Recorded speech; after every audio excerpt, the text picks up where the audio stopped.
जय हिंद दोस्तों आज के इस वीडियो में हम इस साल के करंट अफेयर्स के कुछ मोस्ट इंपोर्टेंट क्वेश्चन को डिस्कस करेंगे।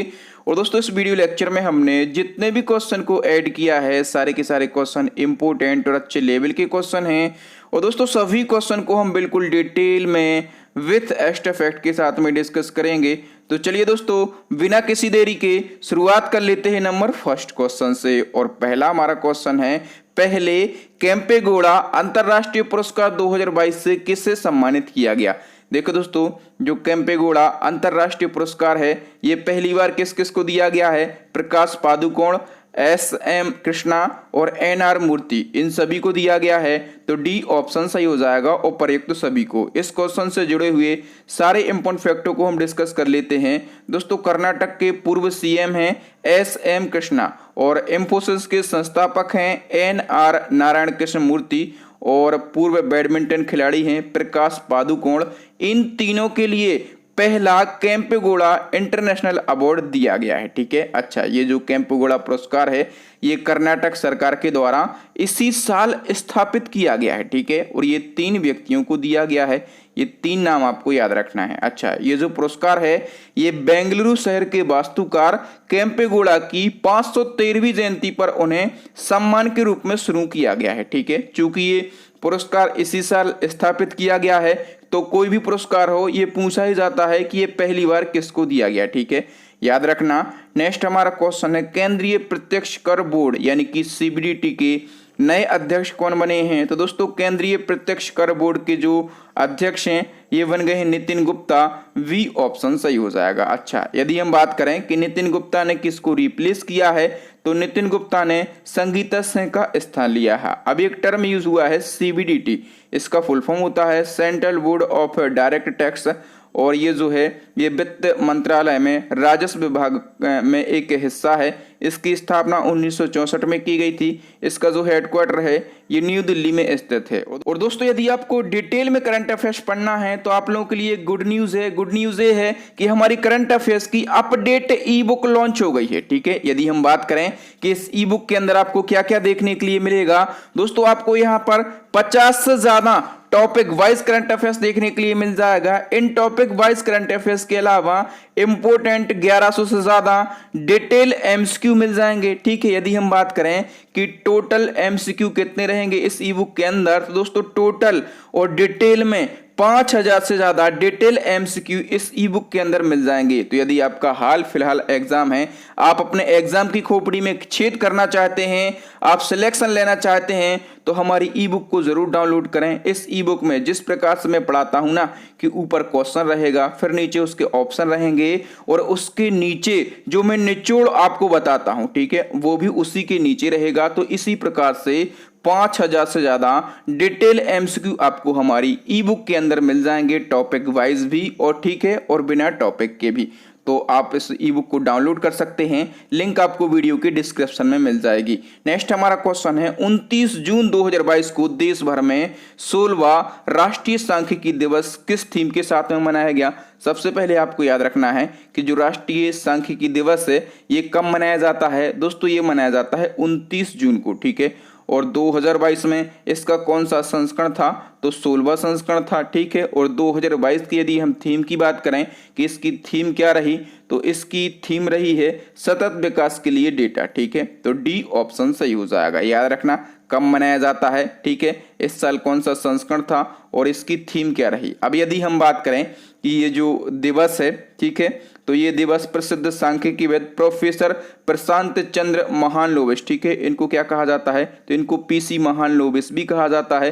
तो इन्हीं की जयंती पर ये मनाया जाता है। ठीक है, भारत सरकार ने वर्ष 2007 में प्रति वर्ष 29 जून को ये दिवस मनाने की घोषणा करी। तो इसकी शुरुआत कब से हुई थी 2007 में। ठीक है, और पीसी महालनोबिस की जयंती पर यह दिवस मनाया जाता है। तो पीसी महालनोबिस का जन्म कब हुआ था 29 जून 1893 को हुआ था। ठीक है, और जो पीसी महालनोबिस हैं इन्होंने 1934 में भारतीय सांख्यिकी संस्थान की स्थापना भी करी थी। ये टर्म में भी पूछा जाता है कि भारतीय सांख्यिकी संस्थान की स्थापना किसने करी थी तो पीसी महालनोबिस ने करी थी। नेक्स्ट क्वेश्चन है अंतरराष्ट्रीय भारोत्तोलन महासंघ, इसको शॉर्ट में IWF कहा जाता है। तो IWF के जो न्यू चेयरमैन हैं वो कौन बने हैं? मोहम्मद हसन जलूद। डी ऑप्शन सही हो जाएगा। और मोहम्मद हसन जलूद ने किसका स्थान लिया है? तो इन्होंने उर्सुला पाप आंद्रेया का स्थान लिया है। ठीक है, अब बात हुई है IWF की। इसका फुल फॉर्म होता है international weight lifting federation, Hindi में अंतर्राष्ट्रीय भारोत्तोलन महासंघ कहा जाता है। स्थापना 1905 में हुई थी। इसका जो हेडक्वार्टर है ये हंगरी के बुडापेस्ट में स्थित है। ठीक है, और इसके नए अध्यक्ष मोहम्मद हसन जलूद बनाए गए हैं।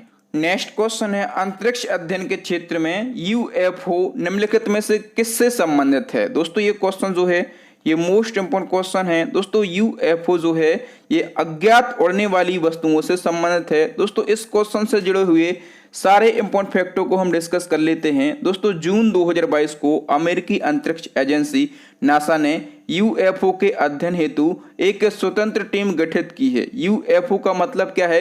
तो अज्ञात उड़ने वाली वस्तुएं। ठीक है, तो अज्ञात उड़ने वाली वस्तुओं के अध्ययन हेतु एक स्वतंत्र टीम गठित की है। इस अध्ययन हेतु गठित टीम का नेतृत्व कौन कर रहे हैं? तो खगोलविद डेविड स्परगेल कर रहे हैं। ठीक है, ये टीम क्या करेगी? तो ये देखेगी कि अज्ञात उड़ने वाली वस्तुओं के संबंध में सार्वजनिक रूप से कितनी जानकारी उपलब्ध है। अच्छा, ये टीम ये भी पता लगाएगी कि जो अस्पष्टीकृत दृश्य होते हैं इनको समझने के लिए और कितनी जानकारी की आवश्यकता है। ठीक है, कई बार समाचार पत्रों, विज्ञान पत्रिकाओं में बहुधा अनजाने उड़ने वाले यानों या फिर उड़न तस्त्रियों के बारे में आप लोगों ने भी सुना होगा, देखा होगा, और इसमें जो पत्रिकाएं हैं आए दिन ऐसी खबरें छपती रहती हैं। ठीक है, और इनकी कोई भी प्रामाणिकता सिद्ध नहीं होती है। तो नासा के द्वारा अज्ञात उड़ने वाली वस्तुओं के बारे में जानकारी उपलब्ध करने के लिए, ठीक है, इस टीम का गठन किया गया है। और इस टीम का जो नेतृत्व है ये डेविड स्परगेल कर रहे हैं। और अज्ञात उड़ने वाली वस्तुओं को क्या कहा गया है? तो UFO कहा गया है। ओके, ये अंतरिक्ष विज्ञान का क्वेश्चन है और इस टॉपिक से हमेशा एग्जाम में क्वेश्चन पूछे जाते हैं। अच्छा, इसी क्रम में एक और क्वेश्चन आपके एग्जाम में बनेगा कि भारत द्वारा वर्ष 2023 में अपना पहला गगनयान मिशन लॉन्च किया जाएगा। ये मिशन निम्नलिखित में से किससे संबंधित है? दोस्तों गगनयान मिशन, ठीक है, ये कब लॉन्च किया जाएगा? 2023 में। ठीक है, और भारत द्वारा अपना पहला गगनयान मिशन लॉन्च किया जाएगा। तो ये किससे संबंधित है? दोस्तों ये संबंधित है मानव युक्त अंतरिक्ष मिशन से। सी ऑप्शन सही हो जाएगा। इसके भी फैक्टों को हम डिस्कस कर लेते हैं। दोस्तों जून 2022 को पृथ्वी विज्ञान मंत्री डॉक्टर जितेंद्र सिंह ने कहा है कि भारत वर्ष 2023 में अपना पहला मानव अंतरिक्ष गगनयान मिशन लॉन्च करेगा। और दोस्तों ये जो गगनयान मिशन है ये इसरो का ही एक मिशन है। और गगनयान शेड्यूल के तहत में 3 उड़ानें एक निम्न पृथ्वी कक्षा में भेजी जाएगी। ठीक है, और इनमें से पहले 2 मानव रहित उड़ानें और 1 मानव युक्त उड़ान होगी। ठीक है, नेक्स्ट वन की हम बात करेंगे तो चीन द्वारा निर्माणाधीन अंतरिक्ष स्टेशन का नाम क्या है? ये भी अंतरिक्ष विज्ञान से ही जुड़ा क्वेश्चन है। दोस्तों चीन के द्वारा अंतरिक्ष स्टेशन निर्माणाधीन है। ठीक है, इस निर्माणाधीन अंतरिक्ष स्टेशन का नाम क्या है? इसका नाम है दोस्तों त्यागोंग अंतरिक्ष स्टेशन।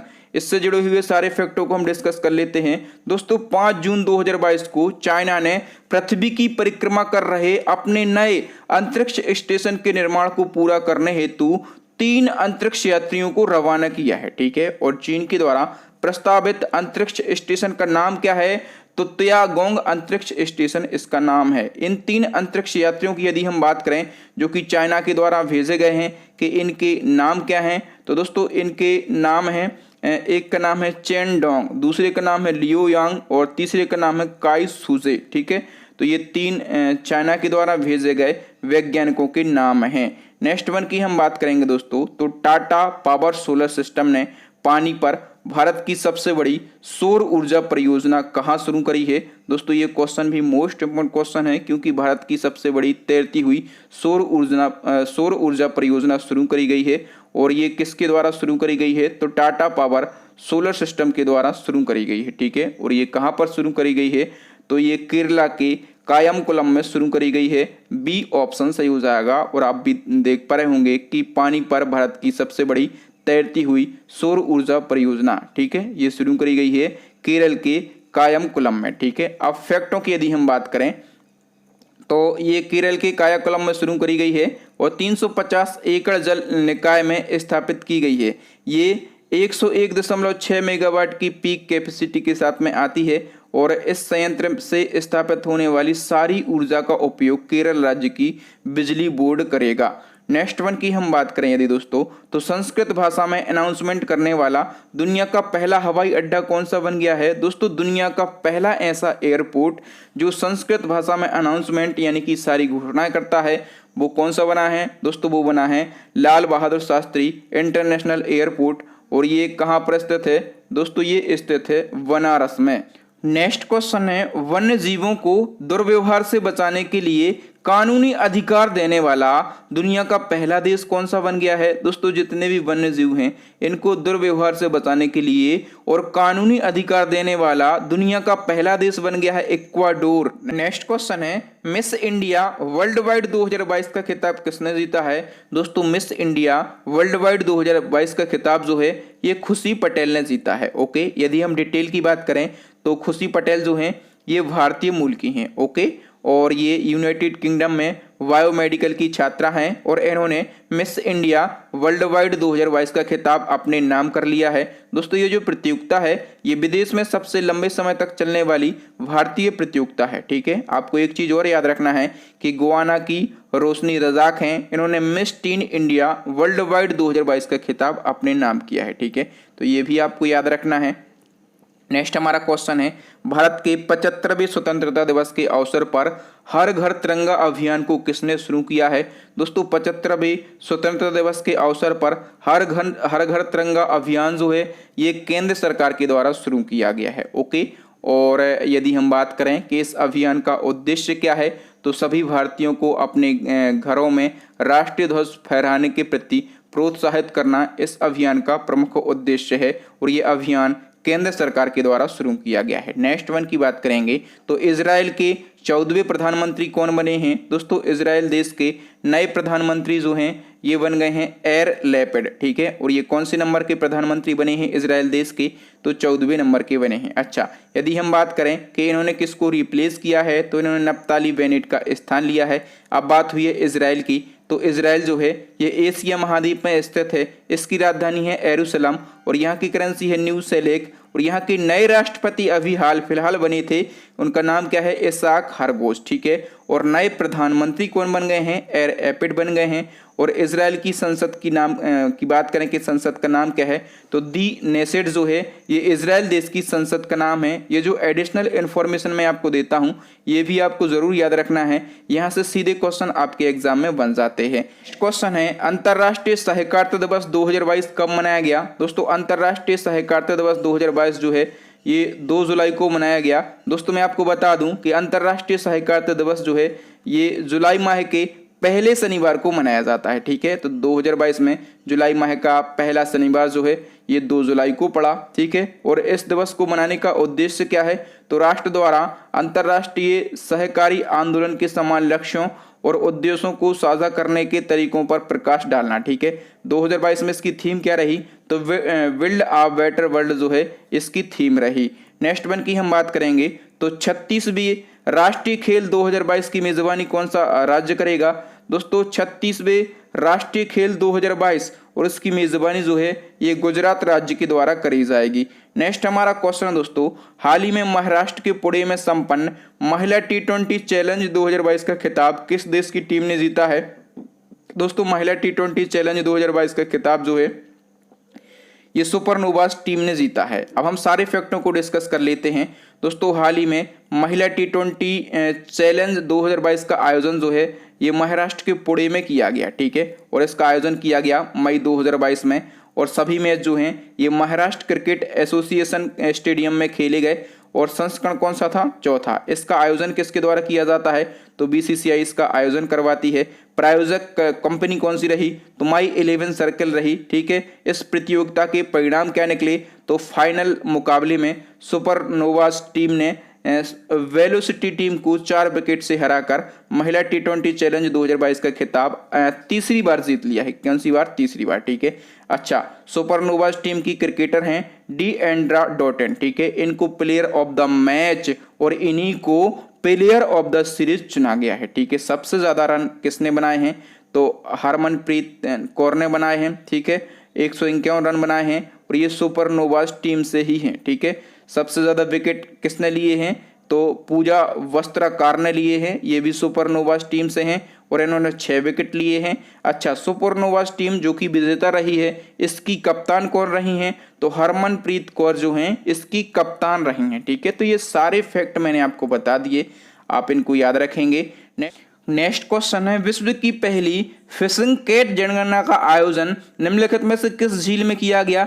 ये क्वेश्चन भी मोस्ट इंपोर्टेंट क्वेश्चन है क्योंकि ये विश्व की पहली फिशिंग कैट जनगणना है। ठीक है, अच्छा, फिशिंग कैट जनगणना होती क्या है, सबसे पहले तो आपको पता रहना चाहिए।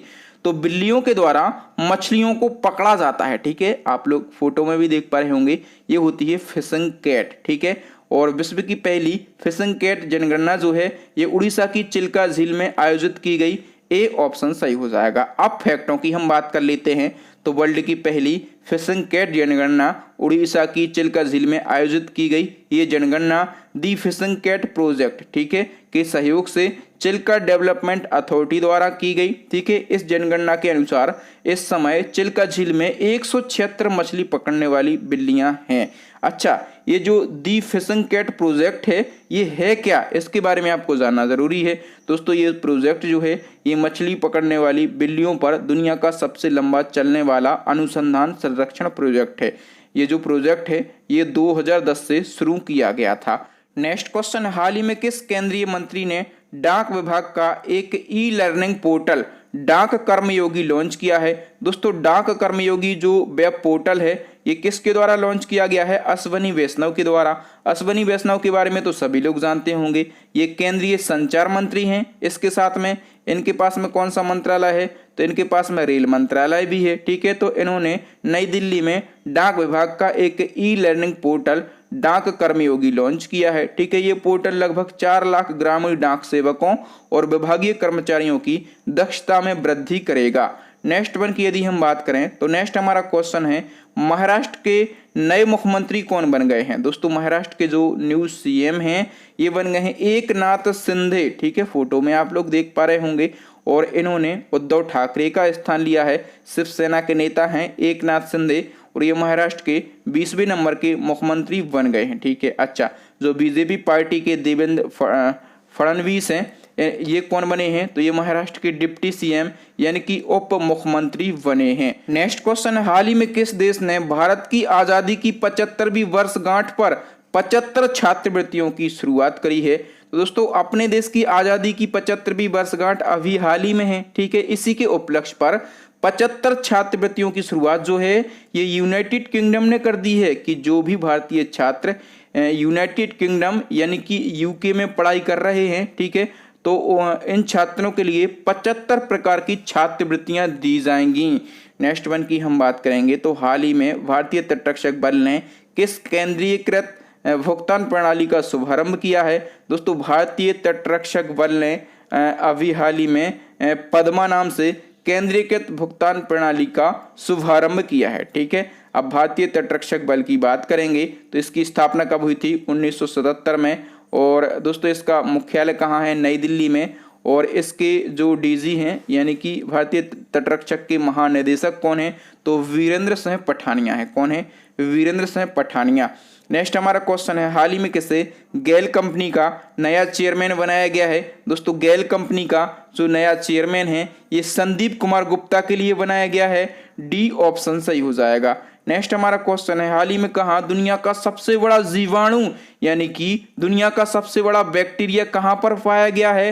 दोस्तों, दुनिया का सबसे बड़ा बैक्टीरिया जो है ये कैरेबियन मैंग्रोव में पाया गया है। बी ऑप्शन सही हो जाएगा। डिटेल की बात करें दोस्तों, कैरेबियन मैंग्रोव दलदल में शोधकर्ताओं ने विज्ञान के क्षेत्र में अब तक का ज्ञात सबसे बड़ा बैक्टीरिया पाया है। ठीक है, इस बैक्टीरिया का नाम क्या रखा गया है, तो थियोमार्गरिटा मैग्निफिका इसका नाम रखा गया है। अधिकांश बैक्टीरिया छोटे होते हैं और इतने छोटे होते हैं कि ये नगण्य आंखों से दिखाई नहीं देते हैं, लेकिन ये बैक्टीरिया इतना बड़ा बैक्टीरिया है कि ये नगण्य आंखों से देखा जा सकता है। ठीक है, और ये कहां पर खोजा गया है, तो ये कैरिबियन मैंग्रोव में खोजा गया है। और इस बैक्टीरिया का नाम क्या रखा गया है, तो थियोमार्गरिटा मैग्निफिका इसका नाम रखा गया है। नेक्स्ट वन की हम बात करेंगे तो हाल ही में किस भारतीय टेनिस खिलाड़ी को गोल्डन अचीवमेंट अवार्ड 2021 से सम्मानित किया गया। दोस्तों गोल्डन अचीवमेंट अवार्ड 2021 किसको दिया गया है, विजय अमृतराज को दिया गया है। ठीक है, बात करें डिटेल की तो भारतीय टेनिस खिलाड़ी हैं विजय अमृतराज और इनको अंतर्राष्ट्रीय टेनिस हॉल ऑफ फेम और अंतर्राष्ट्रीय टेनिस महासंघ के द्वारा गोल्डन अचीवमेंट अवार्ड 2021 से सम्मानित किया गया। ये पुरस्कार विजय अमृतराज को एक खिलाड़ी, प्रमोटर, मानवतावादी के रूप में टेनिस पर उनके उत्कृष्ट प्रभाव की मान्यता के लिए दिया गया है।